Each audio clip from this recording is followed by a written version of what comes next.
Alhamdulillahilladzi arsala rasulahu bil huda wa dinil haqq liyuzhirahu 'ala ad-dini kullihi walau karihal musyrikun. Ashhadu an la ilaha illallah wahdahu la syarika lah. Iyyahu na'budu wa iyyahu nasta'in.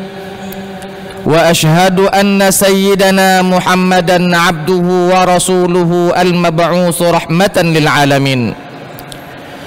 Allahumma fasalli wa sallim wa barik wa karrim ala sayyidina Muhammadin sayyidil mursalin wa ala alihi wa ashabihi ajma'in.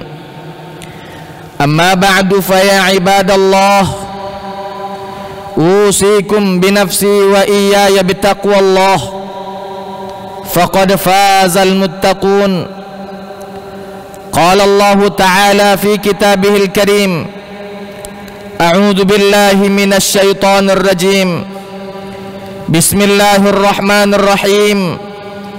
Ya ayyuhalladzina amanu taqullaha haqqa tuqatih wa la tamutunna illa wa antum muslimun. Ya ayyuhalladzina amanu taqullaha wal tanzur nafsum ma qaddamat liqad wattaqullaha innallaha khabirum bima ta'malun. Wa qala alaihi salatu wassalamu fi hadithihi, ittaqillaha haitsu ma kunta wa atbi'is sayyi'atal hasanata tamhuha wa khaliqin nas bi khuluqin hasan. Ma'asyiral hadirin, jamaah salat Jumat yang dimuliakan oleh Allah Subhanahu wa taala. Di hari yang mulia ini, marilah senantiasa kita memuja dan memuji Allah Subhanahu wa taala atas segala curahan nikmat yang telah Allah Subhanahu wa taala anugerahkan kepada kita. Hingga saat ini kita masih diberikannya nikmat umur yang panjang. Hingga saat ini kita masih diberikannya nikmat iman dan Islam. Hingga saat ini kita masih diberikannya nikmat kesempatan dan nikmat kesehatan, sehingga kita mampu melangkahkan kaki dan mengayunkan tangan ke masjid yang kita cintai ini, Masjid Baitur Rahman, untuk melaksanakan sholat Jumat di masjid yang mulia ini.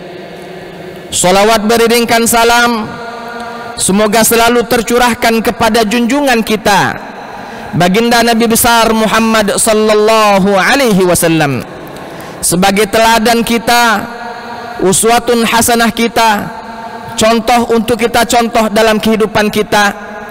Yang mencontoh Rasulullah sallallahu alaihi wasallam, maka ia akan selamat di kehidupan dunianya, sekaligus ia akan selamat di kehidupan akhiratnya. Laqad kana lakum fi rasulillahi uswatun hasanah. Ma'asyiral hadirin, jamaah salat Jumat yang dimuliakan oleh Allah Subhanahu wa taala. Khatib tak lupa berwasiat kepada kita semua yang hadir di masjid ini, marilah senantiasa kita mempertebal iman dan takwa kita kepada Allah Subhanahu wa taala. Kita ketahui dan kita sadari bahwa tidak ada bekal sebaik-baik bekal nantinya kita menghadap Allah, kecuali bekal itu hanyalah bekal ketakwaan kita kepada Allah Subhanahu wa taala. Takutlah kamu ketika datang satu masa tidak ada manfaatnya harta yang kita miliki dan anak-anak yang kita lahirkan, kecuali ketika itu kita datang menghadap Allah Subhanahu wa taala dengan hati yang bersih, dipenuhi dengan iman, dihiasi ketakwaan kepada Allah Subhanahu wa taala. Wa tazawwadu fa inna khairaz zadit taqwa wattaquni ya ulil albab. Berbekal dirilah kalian, karena sesungguhnya sebaik-baik bekal adalah takwa. Maka takutlah kalian kepada Allah, bertakwalah kalian kepada Allah, wahai orang-orang yang memiliki akal fikiran. Ma'asyiral hadirin jamaah salat Jumat yang dimuliakan oleh Allah Subhanahu wa taala. Ketika kita meninggalkan dunia ini, ketika masanya kita sudah tidak ada lagi di muka bumi ini, bahkan nantinya kita dibangkitkan kembali oleh Allah Subhanahu wa taala di padang mahsyar, maka kita akan dikumpulkan oleh Allah Subhanahu wa taala, dan perkumpulan tempat kita berkumpul sesuai dengan apa yang kita lakukan dulu di dunia. Ketika di dunia kita taat dan patuh kepada Allah Subhanahu wa taala, kita jadikan Nabi Muhammad sebagai contoh teladan di dalam kehidupan kita.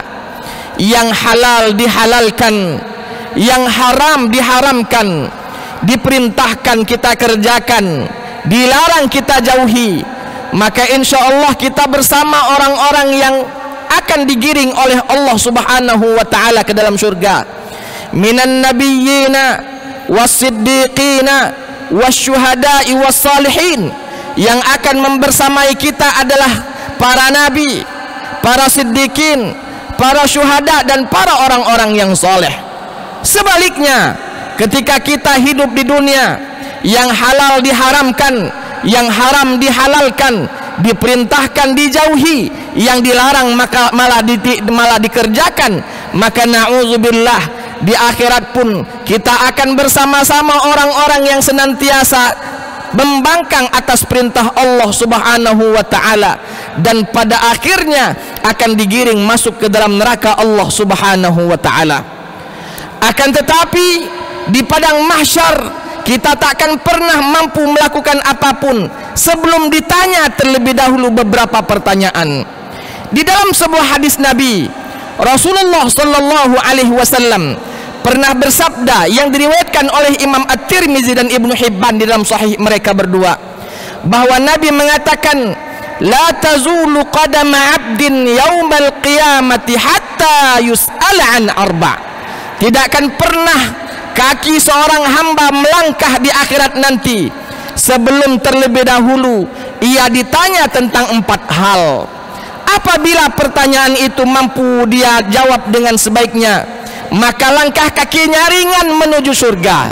Sebaliknya, apabila dia ditanya tentang 4 hal tersebut, tak mampu dia menjelaskannya, tak mampu dia menjawabnya, na'udzubillah summa na'udzubillah, kaki akan sulit melangkah, bahkan digiring dan dilemparkan masuk ke dalam neraka Allah Subhanahu wa taala. Nabi mengatakan, la tazulu qadama 'abdin yaumal qiyamati hatta yus'ala an arba'. Tidak akan pernah kaki seorang hamba melangkah di akhirat nanti sebelum ditanya 4 perkara. Yang pertama, kata Nabi, an umrihi fima afnah, akan ditanya tentang umurnya, kemana umur itu dia habiskan. Wa an jasadihi fima ablah, akan ditanya tentang jasadnya, kemana jasad itu dia pergunakan, kemana jasad itu ia hancurkan. Yang ketiga, akan ditanya tentang an ilmihi madza amila fi, akan ditanya tentang ilmunya, sudahkah dia amalkan ilmu yang ia ketahui. Dan yang keempat, an malihi min aina iktasabahu wa fima anfaqah, dan dia akan ditanya tentang hartanya, di mana harta itu dia dapatkan dan kemana harta itu dia belanjakan. Ma'asyiral hadirin jamaah salat Jumat yang dimuliakan oleh Allah Subhanahu wa taala. Dari hadis yang di atas yang kami bacakan barusan, menjelaskan kepada kita bahwa hidup di muka bumi ini tidaklah sebebas-bebasnya seperti mana pikiran kita. Apapun yang kita lakukan akan kita pertanggungjawabkan di hadapan Allah Subhanahu wa taala. Setidaknya dari hadis tersebut ada 4 hal yang akan ditanya dan kita akan dipintai pertanggungjawaban jawab oleh Allah Subhanahu wa taala. Mari kita bahas satu persatu tentang persoalan yang dibahas dalam hadis di atas yang diriwayatkan oleh Imam At-Tirmizi dan Ibnu Hibban. Rasul mengatakan bahwa kaki seorang hamba tidak akan pernah melangkah sebelum ditanya pertama tentang umurnya, kemana umur itu dia gunakan, kemana umur itu dia habiskan. Dia habiskan untuk Allah atau dia habiskan malah untuk hawa nafsunya.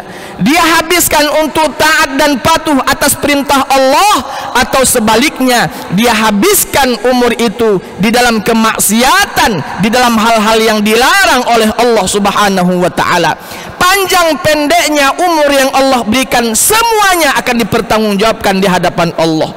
Lebih-lebih kalau Allah Subhanahu wa taala menganugerahkan kepada kita umur yang panjang, maka sudah barang tentu banyak sekali yang harus dijelaskan tentang umur yang Allah Subhanahu wa taala titipkan kepada kita. Makanya di dalam sebuah hadis Nabi, Rasulullah sallallahu alaihi wasallam pernah bersabda bahwa khairun nasi man tala umruhu wa hasuna amaluh. Sebaik-baik manusia adalah orang yang panjang umurnya dan amalnya baik, amalnya bagus, taat kepada Allah Subhanahu wa taala. Sebaliknya, wa syarrun nas, seburuk-buruk manusia, man tala umruhu wa sa'a amaluhu. Panjang umurnya tapi buruk tingkah lakunya, tidak mau taat kepada Allah. Dia habiskan waktu yang Allah berikan umur panjang tersebut di dalam kemaksiatan, di dalam hal-hal yang dilarang oleh Allah Subhanahu wa taala. Oleh sebab itu, ma'asyarul hadirin, mari pergunakan sisa-sisa umur yang Allah Subhanahu wa taala berikan kepada kita.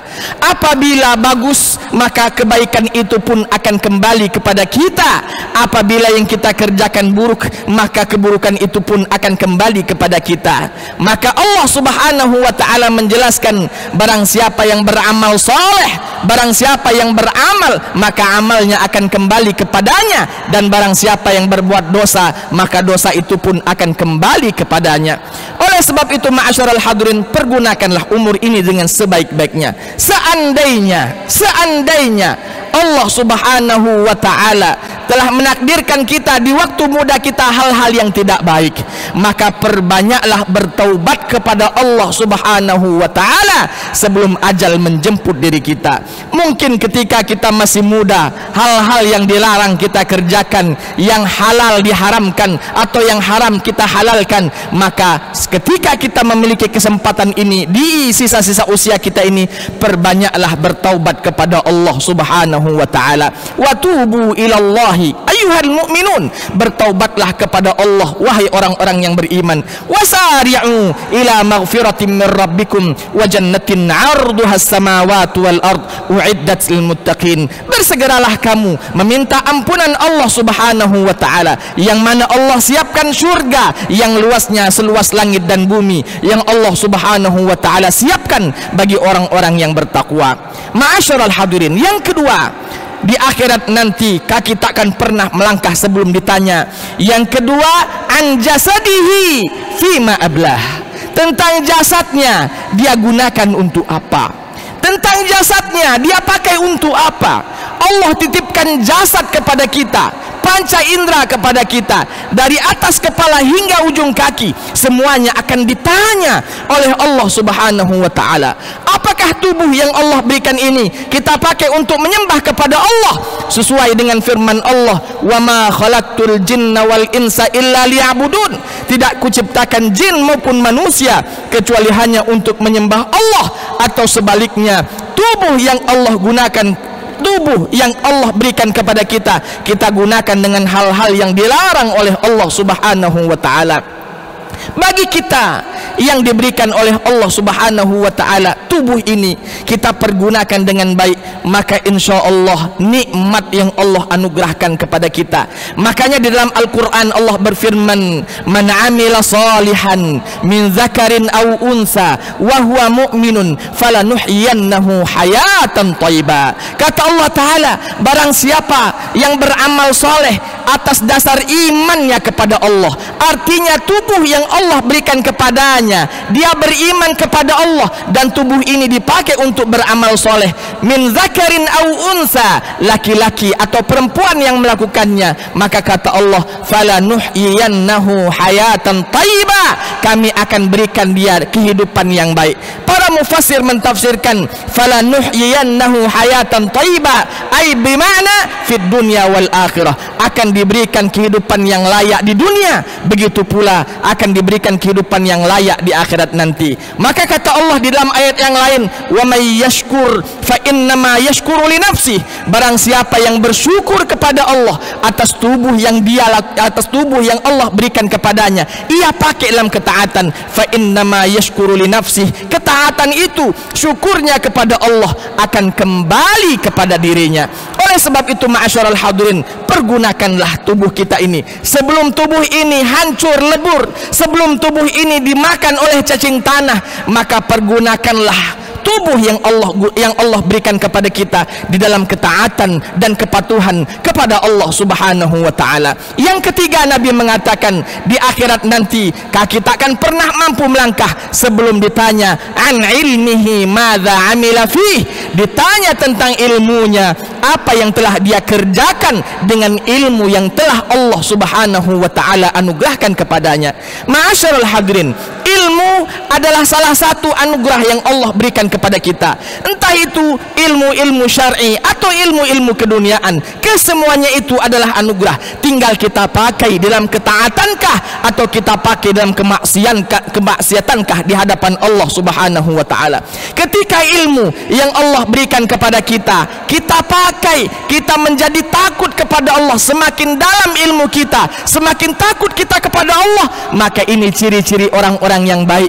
Bukankah di dalam Al-Quran Allah Subhanahu wa ta'ala berfirman, innama yakhshallaha min ibadihil ulama, sesungguhnya orang-orang yang hanya takut kepada Allah, mereka adalah orang-orang yang alim. Alim di sini artinya dia tahu siapa Tuhannya, dia tahu siapa nabinya, dia tahu apa yang harus dia lakukan di kehidupan dunia ini, sehingga dia betul-betul takut kepada Allah dari perbuatan-perbuatan yang dilarang oleh Allah Subhanahu wa ta'ala. Ketika kita memiliki ilmu dan ilmu itu dipergunakan di dalam ketaatan kepada Allah, maka Allah akan berikan derajat yang tinggi di hadapan Allah Subhanahu wa ta'ala. Bukankah Allah berfirman, yarfa'illahu alladhina amanu minkum walladhina utul ilma darajat, Allah akan mengangkat derajat di antara kalian orang-orang yang beriman dan berilmu beberapa derajat dibandingkan orang yang tidak berilmu dan tidak beriman kepada Allah Subhanahu wa ta'ala.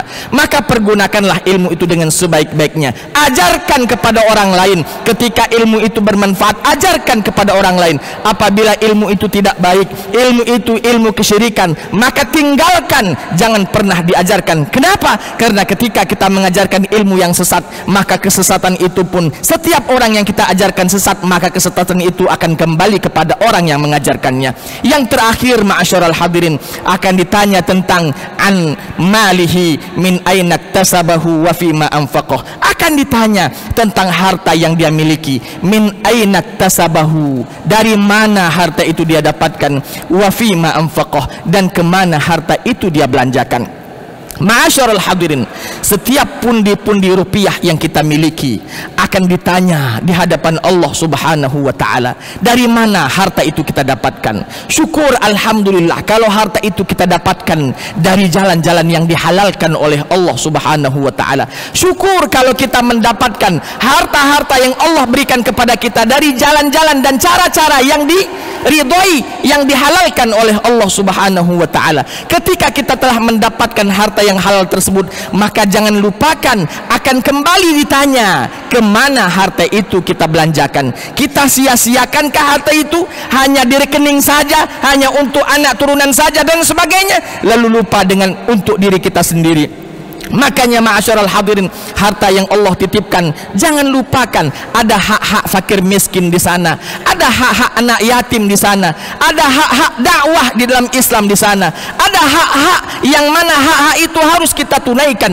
Apabila tidak kita tunaikan, maka harta yang Allah Subhanahu wa ta'ala titipkan akan menjadi musibah di tengah-tengah kita. Ketika harta itu kita belanjakan di jalan Allah, dengan contoh saja misalnya kita pergunakan dan kita wakafkan untuk masjid, untuk perluasan masjid, atau untuk renovasi masjid, atau untuk kepentingan dakwah Islamiyah, maka yakinlah seyakin-yakinnya, maka harta itu akan menjadi berkah kepada kita. Semakin banyak hartamu Anda infakkan di jalan Allah, maka sebanyak pula itu pula harta yang Allah akan gantikan, dan sebanyak itu pula lah keberkahan yang Allah Subhanahu wa taala akan sampaikan kepada kita. Bukankah Allah Subhanahu wa taala berfirman bahwa orang-orang yang berinfak di jalan Allah akan diganti, akan dibalas 700 kali lipat dari apa yang ia berikan, atas apa yang ia infakkan. Masalul ladzina yunfiquna amwalahum fi sabilillah kamathali habbatin ambatat sab'a sanabila fi kulli sumbulatin mi'atu habbah wallahu yudha'ifu liman yasha. Bagi orang-orang yang berinfak di jalan Allah, berinfak di jalan Allah, memberikan kepada fakir miskin, anak-anak yatim, atau pembangunan masjid dan lain sebagainya, maka kata Allah, dia diperumpamakan menanam satu biji tumbuh menjadi pohon memiliki 7 ranting, setiap ranting berbuah 100 buah, maka satu biji kita tanam 100 buah yang akan kita dapatkan. Belum lagi Allah menutup ayatnya dengan kalimat wallahu yudha'ifu liman yasha. Allah Ta'ala akan selalu melipat gandakan sampai batasan yang Allah Subhanahu wa taala kehendaki. Maka pergunakanlah harta kita dengan sebaik-baiknya. Syukur kalau kita mendapatkan harta itu di jalan yang diridhoi, dan kita belanjakan di jalan yang diridhoi pula oleh Allah Subhanahu wa taala. Dan seburuk-buruk harta ketika harta itu kita dapatkan di jalan yang haram dan kita belanjakan pula harta itu di jalan yang haram, maka na'udzubillah, harta itu akan menjadi penyebab kita dilemparkan masuk ke dalam neraka Allah Subhanahu wa taala. Saya kira itu saja dulu khutbah Jumat singkat yang mampu kami sampaikan pada Jumat kali ini. Mudah-mudahan ada manfaatnya bagi kita semuanya. A'udzubillahi minasyaitonir rajim. Bismillahirrahmanirrahim. Wal 'asri innal insana lafi khusrin illa alladhina amanu wa 'amilus solihat wa tawasaw bil haqqi wa tawasaw bis sabr. Barakallahu li wa lakum fil Qur'anil 'azim wa nafa'ani wa iyyakum minal ayati wa dzikril hakim. Aqulu qawli hadza wa astaghfirullahal 'azim li wa lakum wa lisairil muslimina wal muslimat wal mu'minina wal mu'minat fastaghfiruhu fa ya fawzal mustaghfirin.